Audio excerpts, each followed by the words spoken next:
नमस्कार शेतकरी मित्रांनो आणि सर्व जागरूक प्रेक्षकांनो.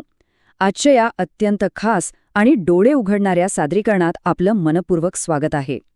आज आपण एका अशा विषयाच्या मुळाशी जाणार आहोत जो थेट आपल्या ताटातील अन्नाशी आणि आपल्या मातीच्या म्हणजेच भूमातेच्या भविष्याशी जोडलेला आहे.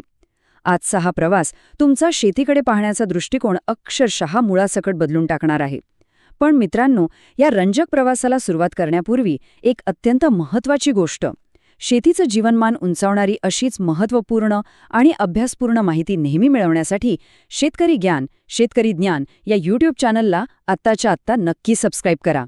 चला तर मग वेळ न दवडता थेट मुख्य विषयाकडे वळूया. विचार करा, पिढ्यानपिढ्या आपण शेती करताना नांगरणीवर अवलंबून आहोत.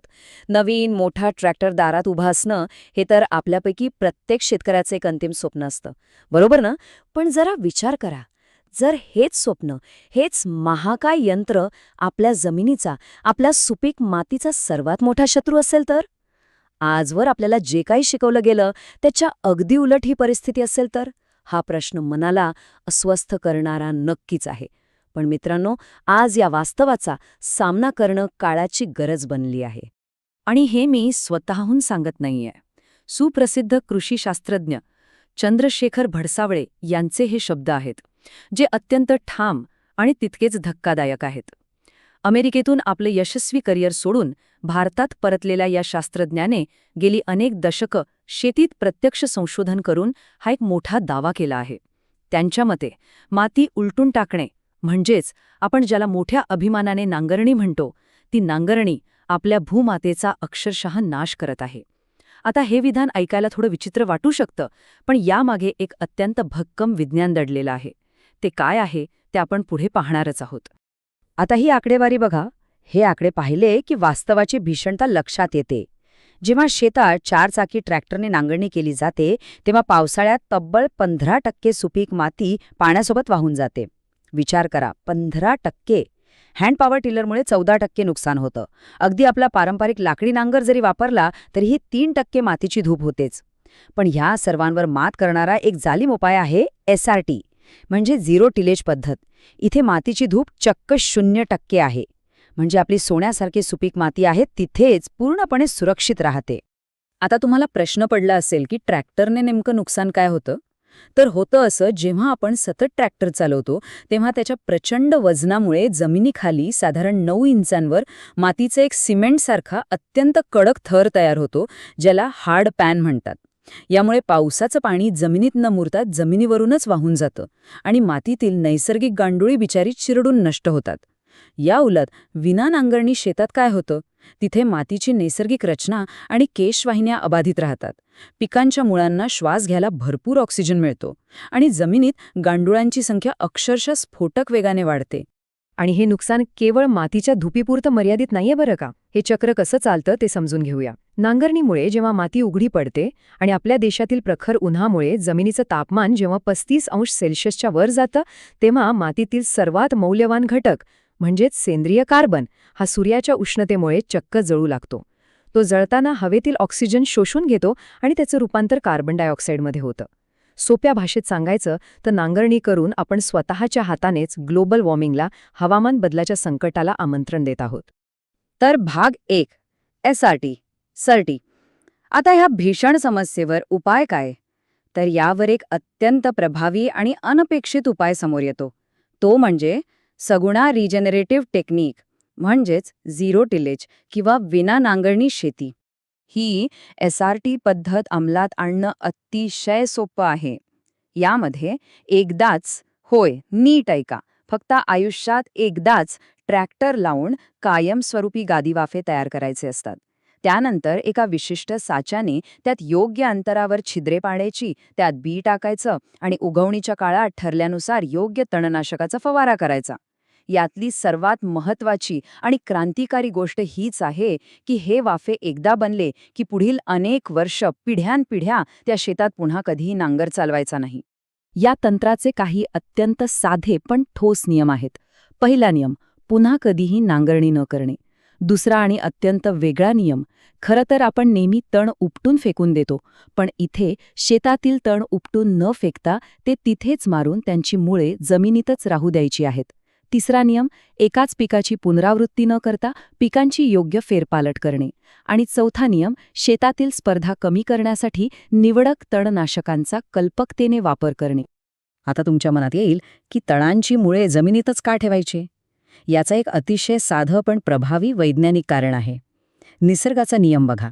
झाडाचा जमिनीवरील जो भाग असतो तो सेल्युलोजचा बनलेला असतो, जो प्राण्यांच्या आणि माणसांच्या खाण्यासाठी उपयुक्त असतो. पण जमिनीखालील जी मुळं असतात ती लिग्मिन या घटकाची बनलेली असतात.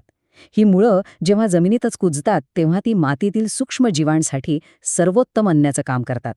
मुळं न उपटल्याने जमिनीची सच्छिद्रता टिकून राहते आणि ती मुळंच खऱ्या अर्थाने आपल्या भूमातेचं पोषण करतात. भाग 2, उत्पादनाचा आणि नफ्याचा हिशोब. आता हे सगळं ऐकायला छान वाटतंय, पण खिशात काय उरतं? शेवटी नफा तर महत्वाचा आहेच ना. चला तर मग थोडे आर्थिक आकडे पाहूया.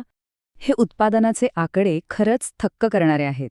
एका एकरामध्ये पारंपरिक पद्धतीने जिथे जेमतेम 1000 किलो भाताचं उत्पादन मिळत होतं, तिथे SRT तंत्राचा वापर केल्यानंतर हेच उत्पादन थेट 1500 किलोवर गेलेलं दिसतं. अनेक शेतकऱ्यांनी तर चक्क 2200 किलोपर्यंत मजल मारली आहे. विचार करा, कोणत्याही अतिरिक्त महागड्या खतांच्या शिवाय केवळ मातीची नैसर्गिक रचना सुधारल्यामुळे उत्पादन अक्षरशः दुप्पट झालं आहे.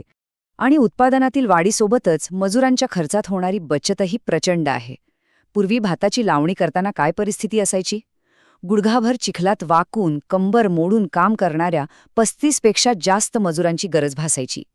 हे काम शारीरिकदृष्ट्या खूप त्रासदायक आणि अत्यंत खर्चिक होतं.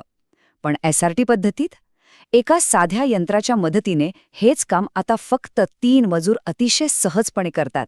म्हणजे खर्चात बचत आणि कष्टापासून सुटका. शेती आता खऱ्या अर्थाने पुन्हा आनंददायी बनत आहे. आता हा आकडा पहा, 10चा 22वा घात. ही कोणतीही साधारण संख्या नाहीये. जेव्हा SRT पद्धत वापरलेल्या शेतांमध्ये मातीचं परीक्षण केलं गेलं, तेव्हा सूक्ष्मजीवांच्या संख्येत झालेली ही स्फोटक वाढ दिसून आली. एवढे सूक्ष्मजीव म्हणजे आकाशातल्या चांदण्यांपेक्षाही जास्त. जेव्हा आपण मातीची उलथापालथ करणं थांबवतो, तेव्हा निसर्ग स्वतःहून आपलं काम सुरू करतो. मातीतील जैविक क्रिया इतक्या प्रचंड वेगाने वाढतात की बाहेरून कोणतंही महागडं खत टाकण्याची गरजच उरत नाही. भाग 3, तणनाशके आणि सेंद्रिय लेबल्स मागील सत्य. इथून पुढे आपण एका थोड्या वादग्रस्त पण अत्यंत महत्त्वाच्या विषयाकडे वळत आहोत, ज्यावर अनेक मतभेद असू शकतात. चंद्रशेखर भडसावळे सरांचं हे विधान नक्कीच अनेकांसाठी धक्कादायक असू शकतं. त्यांच्या प्रदीर्घ अनुभवावरून ते ठामपणे सांगतात की ग्लायफोसेट हे अमृत आहे. आता इथे आपण कोणत्याही बाजूचं समर्थन करत नाहीये, पण मूळ स्रोतामध्ये नोंदवल्याप्रमाणे जेव्हा शेतात हे तणनाशक फवारलं गेलं, तेव्हा तणे तिथेच मेल्यामुळे गांडुळांना मोठ्या प्रमाणावर सेंद्रिय खाद्य मिळालं आणि त्या शेतात गांडुळांची संख्या अक्षरशः हजारो पटींनी वाढलेली दिसून आली. हा एक असा वादग्रस्त पण प्रत्यक्ष शेतातील नोंदवलेला अनुभव आहे, ज्याकडे पूर्णपणे दुर्लक्ष करता येणार नाही. आता सेंद्रिय आणि खऱ्या जैविक शेतीतील फरक समजून घेणं अत्यंत गरजेचं आहे. आजकाल शहरांमध्ये ऑर्गॅनिक नावाखाली खूप महागडा भाजीपाला विकला जातो. पण या स्रोतांचा असा युक्तिवाद आहे की ऑर्गॅनिक हा बऱ्याचदा फक्त एक चकचकीत मार्केटिंग शब्द बनला आहे. खरी आणि यशस्वी शेती एखाद्या कागदावरच्या प्रमाणपत्रावरून नाही, तर प्रत्यक्ष मातीतून ओळखली जाते. खऱ्या जैविक शेतीमध्ये जमिनीत नैसर्गिकरित्या वाढलेली गांडूळं डोळ्यांना दिसली पाहिजेत. मातीचा भुसभुशीत पोत हाच त्या शेतीचा खरा आरसा असतो. भाग 4, कृषी पर्यटनातून नवी आशा. पैशांसोबतच शेतकऱ्याला हवा असतो तो सन्मान. तो कसा मिळेल? पाहूया. सगुणा बाग या मॉडेलने कृषी पर्यटनाचा एक अतिशय सोपा आणि प्रभावी आदर्श आपल्यासमोर ठेवला आहे. यासाठी कोणतीही मोठी हॉटेल्स, रिसॉर्ट्स किंवा महागड्या इमारती बांधण्याची अजिबात गरज नाहीये. आपलं रोजचं शेतीचं कामच शहरी लोकांना दाखवणं, त्यांना निसर्गाच्या सानिध्यात वेळ घालवू देणं आणि शेतीचं महत्त्व पटवून देणं, हेच या मॉडेलचं मुख्य वैशिष्ट्य आहे. जेव्हा शहरातील उच्च शिक्षित लोक शेतावर येतात, तिथे राहतात, तेव्हा शेतकऱ्याला मिळणारा आर्थिक परतावा आणि त्याहूनही महत्त्वाचा त्यांना मिळणारा सन्मान हा कोणत्याही मोठ्या नोकरीपेक्षा नक्कीच मोठा असतो. शहरात राहणाऱ्या आपल्या सर्व प्रेक्षकांसाठी या माहितीतून एक अतिशय निकडीचा आणि व्यवहार्य सल्ला दिला आहे. भविष्यात जगभरात जेव्हा अन्नटंचाई आणि हवामान बदलाचे भीषण संकट कोसळेल, तेव्हा आपले बँकेतील पैसे किंवा क्रेडिट कार्ड्स आपल्याला जगवू शकणार नाहीत. त्यासाठी आजच वेळ न दवडता गावाकडच्या एका शेतकऱ्याशी घट्ट मैत्री करणं अत्यंत गरजेचं आहे. त्याच्या शेतावर जाणे, त्याच्या अडचणी समजून घेणे आणि त्याला पाठिंबा देणं ही आपल्या भविष्यातील सुरक्षेसाठी केलेली सर्वात मोठी आणि खात्रीशीर गुंतवणूक असेल.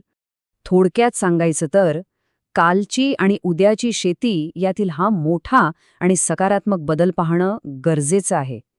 कालची शेती कर्जबाजारी, परावलंबी आणि शारीरिकदृष्ट्या थकावणारी होती, जिने नकळतपणे आपल्या मातेचा कस काढून घेतला. मात्र उद्याची शेती, जी SRT सारख्या नाविन्यपूर्ण तंत्रावर आधारित असेल, ती अत्यंत आत्मनिर्भर, आर्थिकदृष्ट्या फायदेशीर आणि सर्वात महत्त्वाचं म्हणजे आपल्या मृतप्राय होत चाललेल्या भूमातेला पुन्हा एकदा नव्याने जिवंत करणारी असेल. आणि आता या माहितीपूर्ण सादरीकरणाच्या शेवटी आपण एका ज्वलंत प्रश्नावर विचार करणं आवश्यक आहे.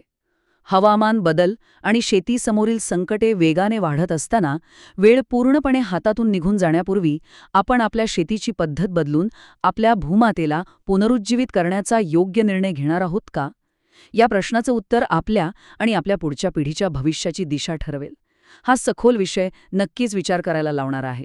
शेती क्षेत्रातील अशाच प्रगत, अभ्यासपूर्ण आणि जीवन बदलणाऱ्या माहितीसाठी शेतकरी ज्ञान या YouTube चॅनलला आजच सबस्क्राईब करायला अजिबात विसरू नका. तुमच्या प्रतिक्रिया कमेंट्समध्ये नक्की कळवा. पुन्हा भेटूया नव्या माहितीसह. तोपर्यंत धन्यवाद आणि जय बळीराजा.